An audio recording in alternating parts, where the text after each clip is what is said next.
that must have been a bit of a disappointing performance for you on tour. Not really. I thought our boys stuck to the task really well. Obviously, we were outpowered in the set piece, but I thought our boys stuck in the game, played some really good rugby at times. Disappointed not to come away with something, probably more likely to get a 4-try bonus point than something else, but definitely not a disappointment from our boys. Yeah, you've got some youngsters in your team, so this is very good experience for them. It's an extremely young team. Our 2 front rowers have 3 caps each. One of them has only joined us late during the season, so that's where we're at the moment. Richie, just maybe we spoke to Marco Benetton a while back. He talked about the differences between touring South Africa early in the season to late in the season with the conditions and that. Is it an advantage of touring now rather than later, or does it not really matter? I think it's a pretty tough place to come to tour anyway. You know what I mean? So 25 degrees heat, you're at altitude. We've 2 games in our tour. We've 2 games at altitude, which is obviously difficult. Maybe one at sea level, one at altitude might be a better way of splitting it, if that's possible. But coming to South Africa at any time is very difficult. 25 degree heat, we're not used to playing in that. But the guys stuck at it, and we're still there at the end of the game. I know we didn't. We were well beaten, but they never gave up and they worked really hard.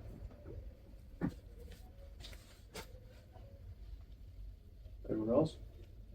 Well, it's just obviously much of the attention the URC goes to the other sides in Ireland, Munster and Leinster. Where are you guys in terms of your development as a team? Because I know you haven't been there that long as well. Yeah, I've only been there a couple of months. You can see. Recording in progress. Hello. I think you can see where we are in our development. The fact that we had 2 front rowers playing today who have 3 caps each. We had a centre get his first cap, play alongside a guy who normally plays in the back 3. We're obviously missing, our international centre pairing of James Hume and Stu McCluskey. We're missing 2 international hookers in Rob Herring and Tom Stewart. So, there's a lot of experience that is outside of our team at the moment. But we're growing and we're learning as we go. So this experience to play against such a strong Bulls teams have come here with a lot stronger teams than we've had out there today and had the same thing done to them. We've dominated in the set piece and really, if you take that part away, which you can't, I think when it came to actually playing ball in hand, I think we held our own pretty well. Werner Kok, did you get any inside information or tips or something about the handling South African conditions, the 2 games you played up at altitude? No, not really. Like we obviously talked to Werner, and he obviously shared some things. But it's like I think at this stage, the Irish teams are used to coming over. Is it 4 or 5 years? Probably 5 years, maybe, since they're coming. So everyone kind of experiences. This is my first time in Loftus. I've never been here before. Great experience, incredible ground, and the history that goes along with it is fantastic to come and see it. But we kind of knew what to expect, and we weren't far wrong. And that sign in the running out from the dressing room, altitude matters. We always joke about that. Did you feel that effect? Do you think it's valid still? It didn't affect me because I was sitting in the box. Not but you. The players may have felt it, but because they were at altitude last week in Joburg.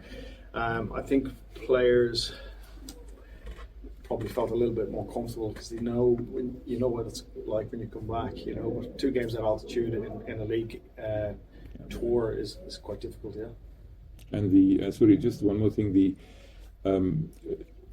planning for this, for getting used to the altitude. Did you have any specific plans to get around it? Coaching your players in a certain way. I know Franco Smith specifically said they trained at altitude early in the season. Did you maybe do anything like that? See, it actually doesn't stick. It doesn't hold anyway. Even if you're at altitude early in the season, we had different things that we tried to build into our game. We felt last week we planned really hard for it, and it didn't come off. So this week we sort of went back to who we were and tried to put our game on the pitch. And I think at times you saw that. I thought we scored 3 really good tries, and just a bit disappointed we probably couldn't knock the 4th try out. Thank you. What is up next for your team? We're home to Connacht next week, and Ospreys after that, and then away to Cardiff. Good luck. Thank you. Sorry. There's a big focus in South African teams on set piece, like you said, and struggled a bit today. Is there a plan in your team and Ireland, maybe Europe, to counter that aspect for South Africans at the moment? Going to try and breed bigger humans. We of course we're trying within Ireland. We're trying to develop our props, obviously. You know what I mean. But you know, our props don't come in at 140 kilos, 130 kilos even. We struggle to get men of 120 kilos playing in the front row. So you know, we have to be technically better than the teams that we play against. Sometimes the referees, I'm not saying today, but sometimes referees will see things in different ways. But you know, look, it was very obvious today that we were under massive pressure in the scrum. You know, that wasn't a surprise to us when we got here. We knew that was going to be the case. It's just whether we were going to be able to get the ball away from that area and get the ball into phase quick enough. And I thought when we got into phase, I thought we caused them a fair bit of trouble. Are you mentally ready for the upcoming games against Ospreys and Yes. other? Yes, we'll deal with them when we get back next week. Obviously, we fly tomorrow night, get home on Monday. We'll have Monday off. We'll come in together for a short day on Tuesday, train Wednesday, captain's run Friday, and play Saturday. So it's a very tight turnaround, especially after being in South Africa. Connacht played last night. They obviously had a tight win. But they get an extra day of recovery, and they don't have to fly home from South Africa. So, you know, from a league point of view, it puts us under pressure. You know what I mean, to go back with that tight turnaround. Good luck. Thank you. I'll be playing against my son, so it's going to be tougher. Thanks very much, everyone. Cheers. Thank Thank you. you. Thank you. Thank you.